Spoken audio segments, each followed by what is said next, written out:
NEET exam paper leakage పై సుప్రీంకోర్టులో విచారణ జరిగింది. నీట్ ఎగ్జామ్ రద్దు చేయాలన్న పిటిషన్పై విచారణ జరిపిన అత్యున్నత న్యాయస్థానం కేంద్రంతో పాటు నేషనల్ టెస్టింగ్ ఏజెన్సీకి నోటీసులు జారీ చేసింది. నీట్ పరీక్ష నిర్వహణలో నిర్లక్ష్యం వహించిన సిబ్బందిపై ఎన్టీఏ చర్యలు తీసుకోవాలని ఆదేశించింది. విద్యార్థుల కష్టాన్ని మరిచిపోకూడదన్న సుప్రీం ఎగ్జామ్ నిర్వహణలో తప్పులు ఒప్పుకొని సరిదిద్దాలని సూచించారు. తదుపరి విచారణ జూలై 8కి వాయిదా వేసింది.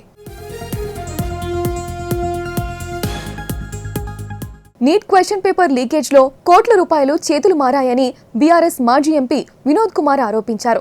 దీనిపై ఈడీ ఎందుకు కేసు నమోదు చేయడం లేదని ప్రశ్నించారు. బీహార్, గుజరాత్ రాష్ట్రాల నుంచి నీట్ ప్రశ్నాపత్రం లీక్ అయినట్లు తెలుస్తోందన్నారు.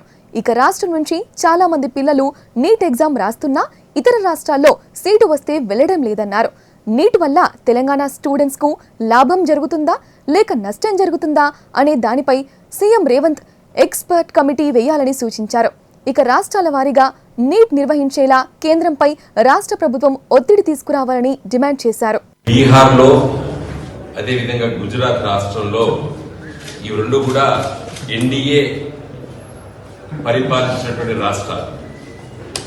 ఈ రాష్ట్రాల్లో నీట్ ప్రశ్నపత్రం 30 లక్షల రూపాయలకు అమ్ముకున్నారనేది ఈరోజు ప్రభుత్వమే చెప్తుంది, కేంద్ర ప్రభుత్వం.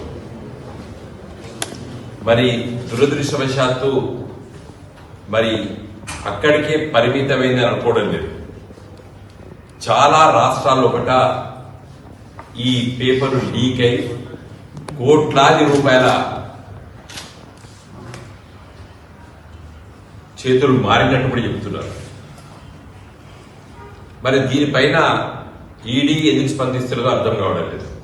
అంటే రూపాయలు ఎక్కడైతే ట్రాన్స్ఫర్ లేదో అక్కడ మరి ఈడీ వస్తుంది, మనకందరికి తెలుసు. ఆ చట్టం కూడా చెప్తుంది, ఎఫ్ఐఆర్ రిజిస్టర్ అయితే మనకు పోవాలి. ఈ అవినీతి జరిగినప్పటికీ కూడా కేంద్ర ప్రభుత్వం ఇప్పటివరకు స్పందించలేదు. మోడీ గారి ప్రభుత్వము స్పందించలేదు ఇప్పటివరకు కూడా.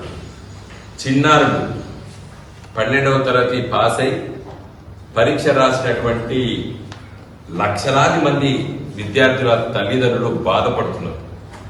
మా పిల్లలకు అడ్మిషన్స్ ఈ సంవత్సరం జరిగాయా? ఇదంతా కూడా మరి ఒక పెద్ద ఆవేదన కలిగిస్తుంది తల్లిదండ్రులకు.